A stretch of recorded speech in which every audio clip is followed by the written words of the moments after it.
Welcome to Suman TV. నేను మీ Suman TV Nag.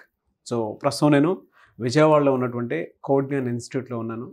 అయితే చాలామంది స్టూడెంట్స్ అంటే ల్యాక్స్లో బీటెక్ అయిపోయినటువంటి వాళ్ళందరూ బయటకు వస్తూ ఉన్నారు. ఒక రైట్ ప్లాట్ఫామ్ కోసం ఎదురు చూసేటువంటి వాళ్ళు ఈ వీడియోను పూర్తిగా చూడండి. ఈవెన్ పేరెంట్స్ అయినా సరే మీ పిల్లలకు ఒకసారి ఈ వీడియో చూపించండి, మీరు కూడా చూడండి. ఎందుకు సాఫ్ట్వేర్ జాబ్ కోసం అని చెప్పేసి కోడ్జ్ఞాన్లోనే జాయిన్ అవ్వాలి, ఇక్కడ ఏముంటుంది. చాలామంది పేరెంట్స్ కూడా ఒక్కొక్క డైలమాలో ఉంటారు కదా. డెఫినెట్గా పిల్లలకి ఎక్కడ జాయిన్ చేస్తే బాగుంటుంది, 4 years కోర్స్ పూర్తి చేశారు, దాని తర్వాత అసలు సడన్గా మళ్ళీ ఎక్కడైనా ఇన్స్టిట్యూట్లో జాయిన్ అయితే బాగుంటుంది అనుకున్నటువంటి వాళ్ళు ఇక్కడ ఏముంటుంది, ఎందుకు జాయిన్ అవ్వాలి, కోడింగ్ ఎక్కడే ఎందుకు నేర్చుకోవాలి అని అంటే, సో ఈరోజు మనతో పాటు శ్రీనివాస్ గారు అండ్ విజయసారథి గారు ఉన్నారు. అది వారి మాటలో అడిగి తెలుసుకుందాము.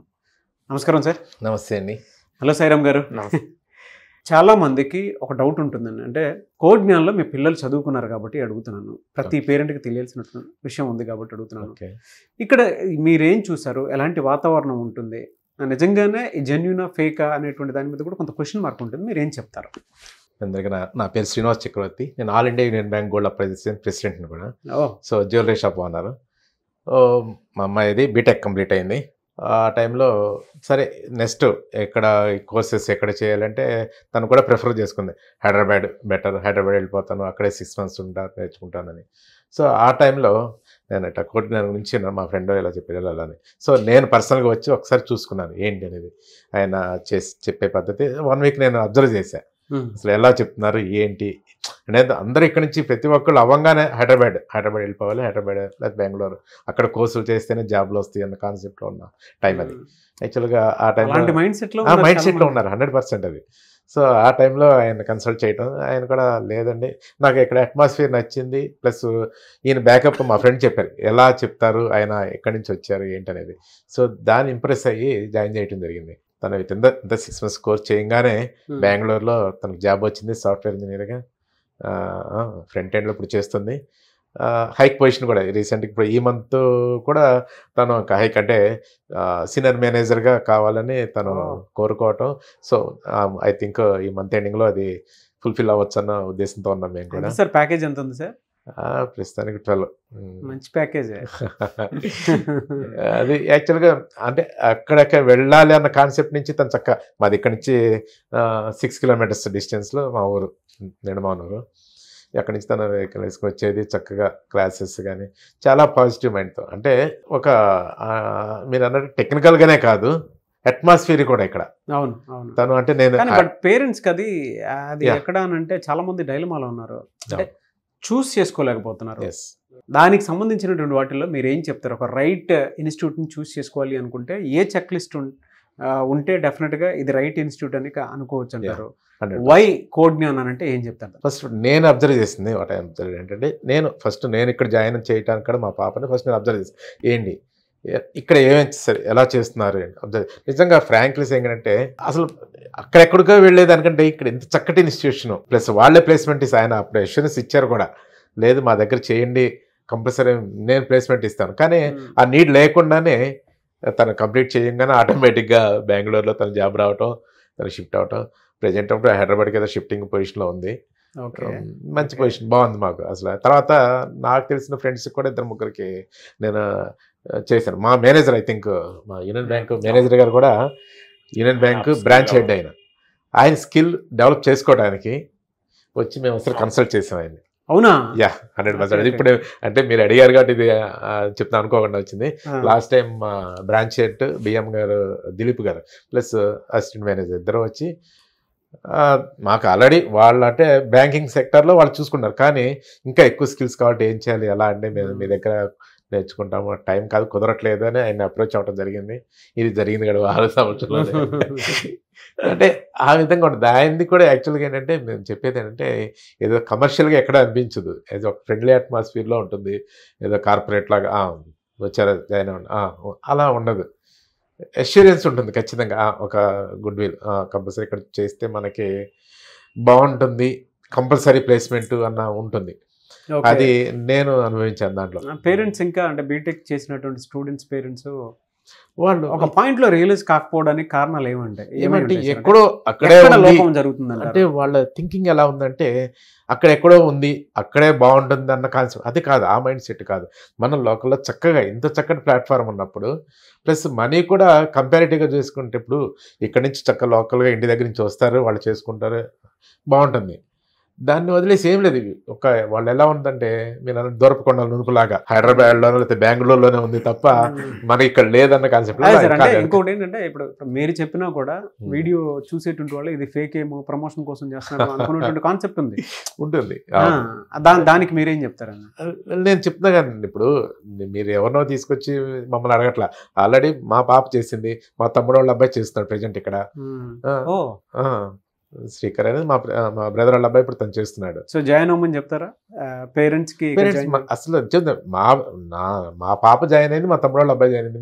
మా ఫ్రెండ్స్, మా బ్యాంక్ మేనేజర్ గారు వచ్చి అడిగలేరు ఎలా ఉంటుంది, నాకు కావాలి టెక్నికల్గా సపోర్ట్ కావాలి అని అడిగలేరు ఆయన్ని. సో అలాంటప్పుడు ఏంటంటే మనం ఒక్కటే మేము చెప్పేది ఏంటంటే మీరు అన్నట్టుగా బీటెక్ అదే స్టూడెంట్స్ కావచ్చు వాళ్ళ పేరెంట్స్కి చెప్పేది ఒక్కసారి రండి కోడినానికి వచ్చి మీ అంతటి మీరు చూడండి, చూసి దెన్ మీరు సెలెక్ట్ చేసుకోండి కరెక్టా కాదనేది. అంటే మేము చెప్పానని కానీ ఇది కాదు. వన్స్ మీరు స్టెప్ ఇన్ అవ్వండి, చూడండి, చూసి ఖచ్చితంగా మీరు ఇంప్రెస్ అవుతారు. ఎందుకంటే ఇక్కడ నేను ఆల్రెడీ నేను పొందాను కాబట్టి 100% ఫుల్ఫిల్ అయ్యాను కాబట్టి మీకు చెప్తున్నాను. Frankly saying very happy for you sir, very happy. Thank you so much Srinivas Chakravarthy garu. Thank you sir Vijayasarathi గారు, అంటే మీ ఎక్స్పీరియన్స్ అండి కోఆర్డినేటర్ తోటి. ఎందుకంటే పేరెంట్స్కి ఒక డైలమా ఉంది ఇవాళ, బీటెక్ అయిపోయిన తర్వాత పిల్లల్ని ఎక్కడ జాయిన్ చేయించాలి అనుకునేటువంటి దాంట్లో. ఇన్స్టిట్యూట్లో రైట్ ఇన్స్టిట్యూట్ ఏంటి, ప్లేస్మెంట్ ఉంటుందా, ప్రతి ఒక్కరికి కావాల్సింది అదే.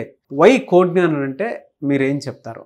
పేరెంట్ ఫస్ట్ రియలైజ్ అవ్వాల్సింది, నేను ఎందుకు బీటెక్ 4 years ఒక డీమ్డ్ యూనివర్సిటీలోనో ఒక ప్రెస్టీజియస్ ఇన్స్టిట్యూట్లో చదివించిన తర్వాత అసలు మళ్ళీ కోడింగ్ని ఎందుకు నేర్పించాలి పిల్లలకి? ఆ పాయింట్ మీద క్లారిటీ ఉండాలి వాళ్ళకి ఫస్ట్. అసలు ప్రొఫెషనల్ డిగ్రీ ఒక ప్రొఫెషనల్ ఇన్స్టిట్యూట్లో చదివిన తర్వాత ఎందుకు మనం వెళ్ళి చేర్పిస్తున్నాం, అక్కడ క్వాలిటీ లేదని ఆ పాయింట్లో రియలైజ్ అయిన తర్వాత వీళ్ళు కోడింగ్లో ల్యాకింగ్లో ఉన్నారు కాబట్టి బెస్ట్ ఇన్స్టిట్యూట్లో కోడింగ్ నేర్చుకోవడానికి నేను చేర్పిస్తున్నాను. అక్కడికి వెళ్ళి వాళ్ళు చూసుకోవాల్సింది ఏంటంటే ఇండస్ట్రియల్ ఎక్స్పోజర్ ఎలా ఉంది ఆ ఇన్స్టిట్యూట్కి, ఫ్యాకల్టీ స్ట్రెంత్ ఎలా ఉంది, ఇన్ఫ్రాస్ట్రక్చర్ ఎలా ఉంది. కోడ్ జ్ఞాన్ అనేది it is not only the institute for teaching coding here, overall performance that is maybe soft skill training ఇస్తున్నారు, గ్రూప్ డిస్కషన్స్ గురించి మాట్లాడతారు వీళ్ళు, కమ్యూనికేషన్ స్కిల్స్ కూడా బ్రషప్ చేస్తున్నారు వీళ్ళు, ఒక మాక్ ఇంటర్వ్యూస్ కండక్ట్ చేస్తున్నారు. ఎవరైతే కొన్ని ఇన్స్టిట్యూషన్స్ ప్లేస్మెంట్ గ్యారంటీ అని చెప్పి ₹1,00,000 తీసుకుని కూడా వాళ్ళు ప్లేస్మెంట్ ఇప్పించలేకపోతున్నారు. వెరాజ్ వీళ్ళు ప్లేస్మెంట్ అసిస్టెన్స్ అంటున్నారు. 100% ప్లేస్మెంట్ అసిస్టెన్స్ అని అతి తక్కువ ఫీజు తీసుకుని కూడా వీళ్ళు పిల్లలలో మోటివేట్ చేసి ఆ కరేజ్ తీసుకొస్తున్నారు వాళ్ళు. ఓకే, మీరు ఐటీ ఫీల్డ్లో వాళ్ళు సస్టైన్ అవ్వాలంటే not only the coding skills, technical knowledge ఉన్నా కూడా కమ్యూనికేషన్ స్కిల్స్ లేనప్పుడు వాళ్ళు చక్కగా apart with the technical non టెక్నికల్గా కూడా వీళ్ళు హెచ్ఆర్ ట్రైనింగ్ ఇస్తున్నారు, communication skills soft skills training ఇస్తున్నారు. తర్వాత మాకు ఇంటర్వ్యూస్ కండక్ట్ చేస్తున్నారు వాళ్ళు. వేరే ఇన్స్టిట్యూట్కి మీరు ఎక్కడికైనా వెళ్తే వాళ్ళు మేబీ పైథాన్ జావా ఆ కోర్సెస్లో ఎక్స్పర్టైజ్ చేసి పంపించేస్తారు బయటికి పిల్లల్ని. వీళ్ళు అలా కాకుండా కోర్స్ కంప్లీట్ అయిపోయిన తర్వాత కూడా ప్లేస్మెంట్ వచ్చేంత వరకు వీళ్ళు క్యాండిడేట్స్ వెళుతూనే ఉంటున్నారు. అయినా సరే సార్, అంటే ఇప్పుడు మీరు చూశారు కాబట్టి చెప్తున్నారు. బయట వీడియో రిలీజ్ అయిన తర్వాత ఏ విధంగా ఉంటుంది అని అంటే ఆ క్రెడిబిలిటీ అనేది ఎలా, ఇది నమ్మాలా వద్దా అనేటువంటి డైలమా ఇంకా ఉంది. మనం ఎంత మాట్లాడుతున్నా పేరెంట్స్కి తెలుసు, వాళ్ళకి తెలుసు. అయితే పేరెంట్ చూసేది ఏంటంటే ఇక్కడ in terms of money. For example ఈ పర్టికులర్ కోర్స్కి ఆ ఇన్స్టిట్యూట్లో అంతా తీసుకుంటున్నప్పుడు ఇది మనం ఇక్కడ ఎందుకు ఇంత ఇవ్వాలి? ఇప్పుడు నాకు అవగాహన ఉంది కాబట్టి నేను చెప్పగలుగుతున్నాను. లేని వాళ్ళు ఏమనుకుంటారు, ఎవరినో అడుగుతారు, పర్టికులర్ సి లాంగ్వేజ్కి ఇంత కోర్స్ ఫీజు అంటారు. అక్కడ తక్కువగా ఉన్నప్పుడు మనం ఇక్కడ ఎందుకు చెప్పించాలి? ఏదైనా ప్రతిదీ కూడా అలా ఆ పాయింట్ ఆఫ్ వ్యూలో పేరెంట్ ఉంటున్నారు. ఏమంటే మెయిన్ పాయింట్ అక్కడ వస్తుంది. వాళ్ళు ఏది తీసుకున్నప్పటికీ కూడా మీరు వాళ్ళు అక్కడ తక్కువకు వాళ్ళు చెప్తున్నారు, మనం ఇక్కడికి ఎందుకు వెళ్ళాలి? నేను ఇక్కడికి వచ్చిన తర్వాత నాకు దీని గురించి అవగాహన ఉందనుకోండి, నేను నమ్ముతాను. అవగాహన లేని వాళ్ళు ఏంటంటే అది కూడా ఇలాగే ఉంటుంది కాబట్టి ఇంత అనవసరం, గ్యారంటీ ఏమి ఇస్తారు సార్ మీరు, ఇంత ఖర్చు పెట్టి చదివిస్తున్నాం. పిల్లలు కొంతమంది పేరెంట్స్ అయితే రాత్రి జాయిన్ చేయించి పొద్దునే జాబ్ కావాలన్నంత ఇదిగా ఉన్నారు కొంతమంది.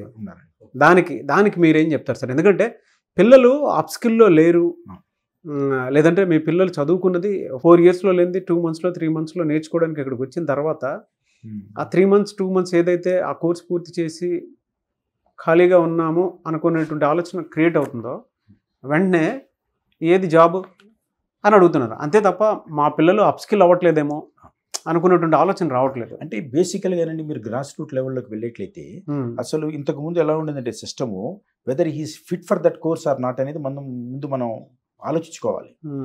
ఇన్స్టిట్యూట్ ఏమీ మిరాకిల్స్ చేయలేదండి. నేను టీచింగ్ ఫీల్డ్లో ఉన్నాను. నేను మీరేదో టీచింగ్ అంత ఫీజు కట్టేసేసి ఫస్ట్ సెక్షన్లో కూర్చుంటున్నాడు ఈ విద్యార్థి, ఈ సెక్షన్లో జాయిన్ అయిపోతే ర్యాంకులు వచ్చేస్తే ప్రతివాడు ఐఐటీలోనే చదవాలి. మరి ఎలా సస్టైన్ అవుతున్నాయి ఈ deemed universities, private engineering colleges? అవునవును. ఏమండి ఇప్పుడు పిల్లాడు ఇన్స్టిట్యూట్ ఒక్కటే ఏం చేయలేదు. ముందు పేరెంట్ ఆలోచించుకోవాల్సింది ఏమిటంటే they have to realise themselves. నా వాడు ఏ స్థాయిలో ఉన్నాడు, ఇవాళ మీరు ఎంత జాబ్ ప్లేస్మెంట్ వచ్చేసిన తర్వాత 10 LPA 20 LPA 15 LPA వచ్చినప్పటికీ కూడా వాడు సస్టైన్ అవుతాడో లేదు గ్యారంటీ లేదు. ఐటీ ఫీల్డ్లో మీరు లాంజిట్యూడ్ పెంచుకోవాలంటే అంత ఈజీ కాదండి వాళ్ళ రేపు. అవును. వాడు ఒరిజినల్గా లాజిక్ ఉండాలి ఒరిజినల్గా. లాజిక్ ఉన్న తర్వాత మనం అసిస్టెన్స్ ఇవ్వటమే తప్ప ఎన్నో ప్రాజెక్ట్స్ చేయించి మేము ఇక్కడ నుంచి పంపిస్తున్నాం ప్లేస్మెంట్కి. వాడు ప్లేస్మెంట్ వచ్చిన తర్వాత ఇక్కడ ఏదైతే నేర్చుకున్నాడో బహుశా దానికి సంబంధం ఉండకపోవచ్చు. అవును. ఇది మనం ఒక ఫౌండేషన్ వేసి పంపిస్తున్నాం అంతే. మనం మీ పిల్లల విషయంలో కోడ్ జ్ఞాన్ పాయింట్లో నుంచి ఏం జరిగింది సార్? ఎలాంటి మిరాకిల్? మా పాప పేరు లావణ్య అండి. లైలా కాలేజీలో ఇంజనీరింగ్ చదివినప్పుడు నేను ఇక్కడ పైథాన్కి జాయిన్ చేశాను. నేను వాళ్ళకి ఎందుకంటే JNTU స్ట్రీమ్లో పైథాన్ అనేది ఒక పేపర్. అవును. ఇక్కడికి వచ్చిన తర్వాత ఒక 3 మంత్స్లోనే she feel comfortable with the subject. ఎక్కడా కూడా ఏదో కొత్త లాంగ్వేజ్ మనం నేర్చుకుంటున్నాము, ఇది టఫ్గా ఉంటుంది అనే భావన పూర్తిగా పోయింది. So now she is fine. She is working in PayPal. పేపాల్లో వర్క్ చేస్తాను. ఓకే. ఎంత సార్? మా పాపది 18 lakhs. That is Code Gnan. మీరు చూస్ చేసుకోవాలి అనుకున్నప్పుడు ఎటువంటి ఫీడ్బ్యాక్ చూడండి. మనం ఏమిటంటేనండి క్వాలిటీ చూడండి. మీరు ప్రతిదీ కూడా in terms of not the fees. అవును. ప్రతిదీ ఫీజుతో మనం జడ్జ్మెంట్కి రాలేరు మీరు. ఎస్. నేను ఇందాక చెప్పాను కదా, మీరు అడిగిన ఫస్ట్లోనే చెప్పాను నేను. మనం 4 years బీటెక్ కాలేజీలో చదివించిన తర్వాత ఎందుకు మళ్ళీ మనం కోడింగ్ ట్రైనింగ్కి పంపిస్తున్నాము? ఇక్కడ కూడా మీరు ఆ డబ్బులతోనే ఆలోచించి ఏదో ఇన్స్టిట్యూట్లో తీసుకెళ్ళి జరిపించేశారనుకోండి, సినారియో అలాగే ఉంటుంది మళ్ళీ. అవును. Fantastic sir. సో మిమ్మల్ని చూసిన తర్వాత అయినా సరే ప్రతి పేరెంట్లోనూ ఒక రైట్ ఇన్స్టిట్యూట్ చూస్ చేసుకోవాలి అనుకునేటువంటి వాళ్ళకి కొన్ని చెక్ లిస్టులు అయితే దొరికాయి. డెఫినెట్గా మీరు మాట్లాడిన దాంట్లోనూ సార్ మాట్లాడిన దాంట్లోనూ 4 years అయిపోయిన తర్వాత ఒక స్టూడెంట్ మళ్ళీ కోడింగ్ నేర్చుకోవాల్సినటువంటి అవసరం ఎందుకు వచ్చింది అనేటువంటి దాని మీదే మనం డెఫినెట్గా ఆలోచించాలి. అప్ స్కిల్ ఉంటే నిజంగానే జాబ్కి వెళ్ళిపోతారు, నో డౌట్. బట్ అది అక్కడ అవ్వట్లేదు, ఫుల్ఫిల్ అక్కడే అవ్వట్లేదు అనుకున్నప్పుడు ఇక్కడ 3 months కోర్స్ పూర్తి చేసుకున్న తర్వాత ఇక్కడ కూడా పర్ఫార్మెన్స్ చూపించాల్సినటువంటి అవసరం డెఫినెట్గా ఉంటుంది. రెండు అట్మాస్ఫియర్ చూడాల్సినటువంటి అవసరం చాలా ఉంది. మీరు ఇందాక చెప్పినట్లు ఇక్కడ ఉండేటువంటి వాతావరణంలో అంటే మీరు ఎంత ఫ్రెండ్లీ అట్మాస్ఫియర్ ఇక్కడ ఉంటుంటే మీరు మీ బ్యాంక్ కొలీగ్ని తీసుకొని వచ్చి సపోర్ట్ తీసుకుంటారు, subject support. Really healthy atmosphere అని చెప్పడం ఏమాత్రం సందేహం లేదు. అండ్ హ్యాపీయెస్ట్ థింగ్ ఏదైనా ఉంది అని అంటే మా ఆడపిల్లలు ఇక్కడే చదువుకున్నారు, అంత సేఫ్టీ సెక్యూరిటీ ఉంటుంది అని చెప్పేసి ఇంకొక విషయాన్ని కూడా బలంగా చెప్పినటువంటి విషయం ఉంది. Very happy for you sir. మీరు చెప్పవలసింది కూడా మెయిన్ పాయింట్ అండి. 1-to-1 ఏదో 3 months 6 months కోర్స్ అయిపోయిన తర్వాత వీళ్ళు పిల్లల్ని బయటికి పంపించేయట్లేదు. 6 months కోర్స్ అయిపోయిన తర్వాత కూడా ప్లేస్మెంట్ వచ్చేంత వరకు వీళ్ళ అసిస్టెన్స్ కంటిన్యూ అవుతూనే ఉంది. ఆ పాయింట్ మనం చెప్పాలి. డెఫినెట్గా చూడండి, పేరెంట్సే చెప్తున్నారు వాళ్ళు ఏవో 3 months 6 months కోర్స్ అయిపోయిన తర్వాత అలా వదిలేయట్లేదు.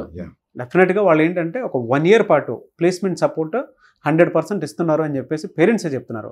ఎందుకు అంటే వాళ్ళు ఇక్కడ విజిట్ చేసి మాట్లాడి తెలుసుకొని ట్రావెల్ అయ్యారు. అందుకే ఇవాళ మీ ముందుకు తీసుకొని రావడం జరిగింది. సో ఎవరైనా సరే పేరెంట్ వీడియో చూసేటువంటి వాళ్ళు ఎవరైతే ఉంటారో ఆ టెక్నికల్ బ్యాక్గ్రౌండ్ అయినా నాన్ టెక్నికల్ బ్యాక్గ్రౌండ్ అయినా ఇవాళ కోడింగ్ కనుక నేర్చుకుంటే ఎంత ఫ్యూచర్ ఉంది, ఎంతవరకు మనం రాణించగలుగుతాము. ఇప్పుడు ప్రతి ఒక్కరికి కూడా టెక్నాలజీ ఎంత అడాప్ట్ చేసుకోవాల్సినటువంటి అవసరం వచ్చిందంటే మనం జనరల్ సెక్యూరిటీస్ చూసుకుంటాం, తిండి బట్ట ఇల్లు అనేటువంటి జనరల్ సెక్యూరిటీస్ కోసం చూసుకుంటుంటాం. ఇవాళ టెక్నాలజీ కూడా మన జీవితంలో ఒక భాగంగా మారింది. సో కోడింగ్ అనేది ప్రతి ఒక్కరికి అవసరం. మీరు కనుక కోడ్ జ్ఞాన్లో జాయిన్ అవ్వాలి అనుకునేటువంటి వాళ్ళైనా సరే వీడియో మొత్తం చూసిన తర్వాత వెంటనే సంప్రదించాలనుకుంటే సాయిరామ్ గారు చెప్తారు. సార్ ఎక్కడెక్కడ ఉన్నాయి సార్ మీ ఇన్స్టిట్యూట్స్? సో విజయవాడ మొగల్రాజపురంలో ఉందండి. Hmm. Hyderabad JNTU metro station ఉంది, and Ameerpet Chennai shopping mall opposite ఉంది. బెంగళూరు BTM లేఅవుట్లో. సో 3 ప్లేసెస్లో ఉన్నాయి, విజయవాడ, బెంగళూరు అండ్ హైదరాబాద్. సో మీరు ఎక్కడైనా సరే జాయిన్ చేయించాలి అనుకున్నటువంటి వాళ్ళు, ఎస్పెషల్లీ విజయవాడ పరిసర ప్రాంతాల్లో ఉండేటువంటి వాళ్ళు ఈ అవకాశాన్ని సద్వినియోగం చేసుకోండి. ఎందుకు అనంటే ఎక్కడెక్కడో చదవడానికి వెళ్తారు, చాలా డబ్బులు అక్కడే పెట్టేసి చేసుకుంటూ ఉంటారు. బట్ ఈ పరిసర ప్రాంతాల్లోనే ఉంది. హైదరాబాద్ అయితే open market, no doubt. Bengaluru వెళ్ళాలి అనుకున్నటువంటి వాళ్ళకు కూడా ఇంట్రెస్ట్ వాళ్ళ దాని మీద డిపెండ్ అయ్యి ఉంటుంది. బట్ విజయవాడ పరిసర ప్రాంతాల్లో ఉండేటువంటి వాళ్ళు మాత్రం ఈ అవకాశాన్ని ఉపయోగించుకోండి. అండ్ ఈ వీడియో లైక్ చేయండి, షేర్ మాత్రం తప్పకుండా చేయండి. ఇలాంటి మరిన్ని వీడియోస్ కోసం మా ఛానల్ ఫాలో అవ్వండి. Thank you so much sir. Thank you. Thank you.